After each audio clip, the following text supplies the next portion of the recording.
Pemirsa, karena hilang kontak dengan putrinya yang merantau dan berjualan nasi Padang di Aceh, seorang kakek dari Kabupaten Payakumbuh, Sumatera Barat terlunta-lunta.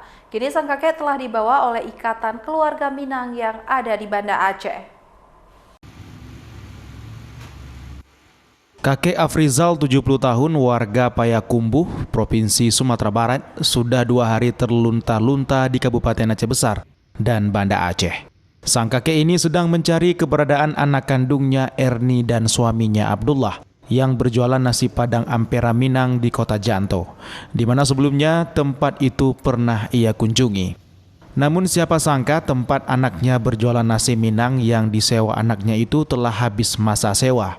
Setelah mencari dan bertanya kepada tetangga anaknya itu, namun usaha sang kakek belum membuahkan hasil. Memasuki hari ketiga sang kakek berada di Aceh, kakek Afrizal mulai kehabisan biaya dan terpaksa menginap di SPBU dengan kondisi lemas akibat tidak makan. Sejak pagi hari kakek Afrizal diizinkan tinggal sementara oleh petugas SPBU Lampenurut.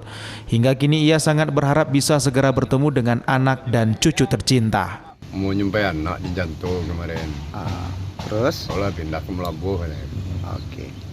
Agak cucunya lah lamunya ya. Nyo jarang pulang kampung.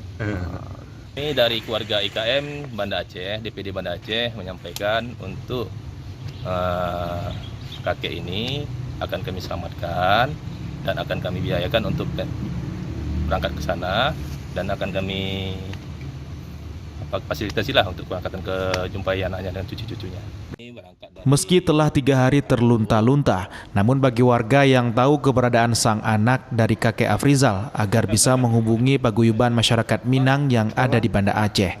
Karena saat ini kakek telah difasilitasi oleh paguyuban tersebut. Dari Banda Aceh, Sukri Syaribudin, iNews melaporkan.